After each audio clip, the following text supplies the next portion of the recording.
जहां जहां तक हिंदी पढ़ी जाती है, समझी जाती है, लिखी जाती है। और मैं फिर कहता हूं आपसे, हिंदुस्तान के टॉप 5 कवि संचालक और दुनिया का और हिंदुस्तान का सर्वश्रेष्ठ व्यंग्यकार और करुणा गाने वाला हिंदुस्तान का एकमात्र कवि, आपका लाडला बेटा, आपके बीच में जो आज संचालन कर रहे हैं, मैं बड़ी ही विनम्रता, आदर और सम्मान के साथ और आप सबकी जोरदार तालियों के बीच आमंत्रित करना चाहूंगा बड़े भाई सुरेंद्र सार्थक जी। इस समय आप देख रहे हैं सबरस टीवी। पिछले दिनों अखबार में छपा एक चित्र बड़ा अद्भुत, बड़ा विचित्र, जिसे देखकर कोई नहीं रोया, न पुजारी न नमाजी। पत्नी की लाश को कंधे पर उठाकर ले जाता हुआ दाना माझी।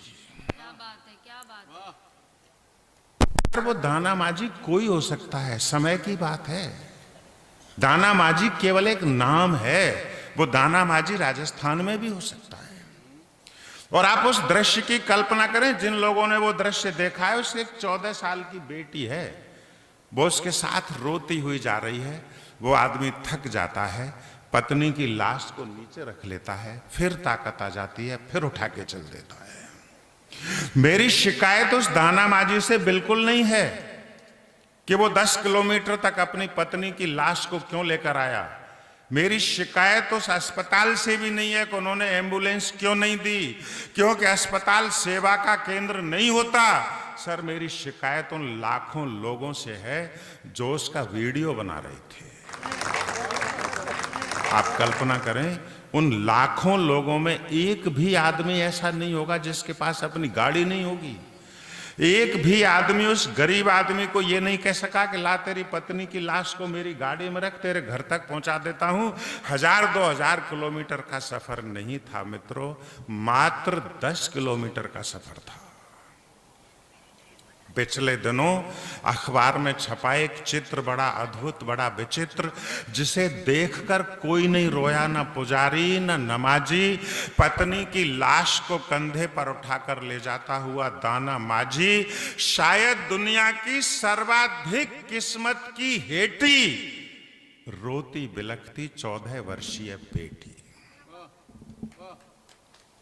घर से अस्पताल तक मात्र 10 किलोमीटर की दूरी, घर से अस्पताल तक मात्र 10 किलोमीटर की दूरी, पर गरीब होना दुनिया की सबसे बड़ी मजबूरी है। गरीब होना दुनिया की सबसे बड़ी मजबूरी। न जाने कितनी आंखों ने देखा होगा वो मंजर, एक एक कदम के नीचे गड़ा हुआ था मानो एक खंजर। उसकी जेब थी खाली, ये माना, पर क्या रास्ते में नहीं पड़ी होगी कोई तहसील कचहरी अथवा थाना? बहुत बढ़िया। उसकी जेब थी खाली, ये माना, पर क्या रास्ते में नहीं पड़ी होगी कोई तहसील कचहरी अथवा थाना?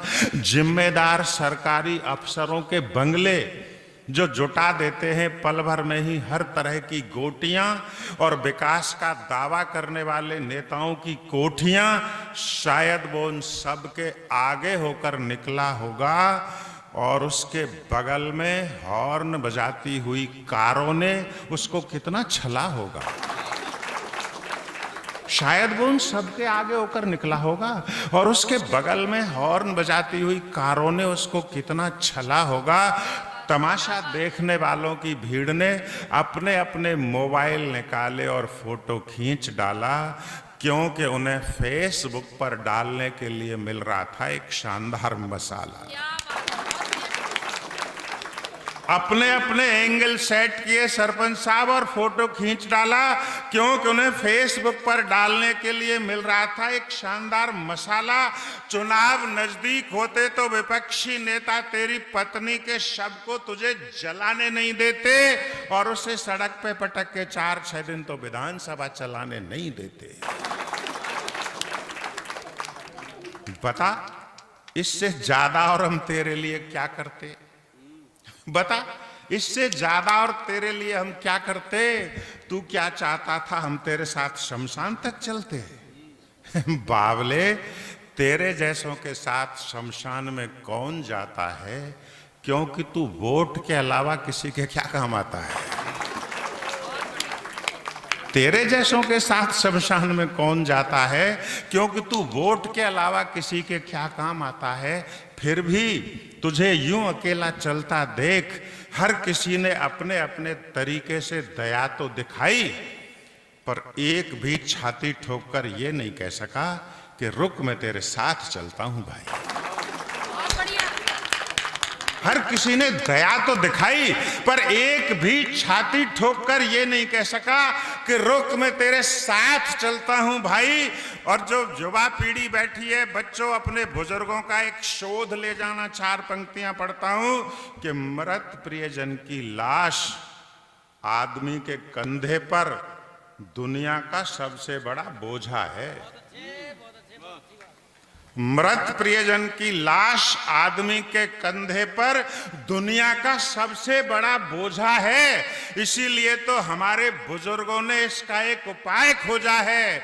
इस बोझे को आदमी अकेला नहीं उठा पाता है, उस दिन पूरा समाज आदमी के साथ शमशान जाता है। इस बोझे को आदमी अकेला नहीं उठा पाता है, इसलिए तो पूरा गांव उस दिन उस आदमी के साथ समाज शमशान को जाता है। वो कौन सी ताकत थी जिसके सहारे तू अकेला चला होगा? वो कौन सी ताकत थी जिसके सहारे तू अकेला चला होगा? और सहचरी की तमाम यादों ने रास्ते भर तुझे कितना छला होगा, जिसका मजबूत कंधा जीवन के हर सुख दुख में तेरे कंधे के साथ मिलकर खड़ा रहा होगा। उसकी अंतिम विदाई में तू 4 कंधे नहीं जुटा पाया, ये कष्ट तूने कैसे सहा होगा? अंतिम विदाई में 4 कंधे नहीं जुटा पाया, ये कष्ट तूने कैसे सहा होगा?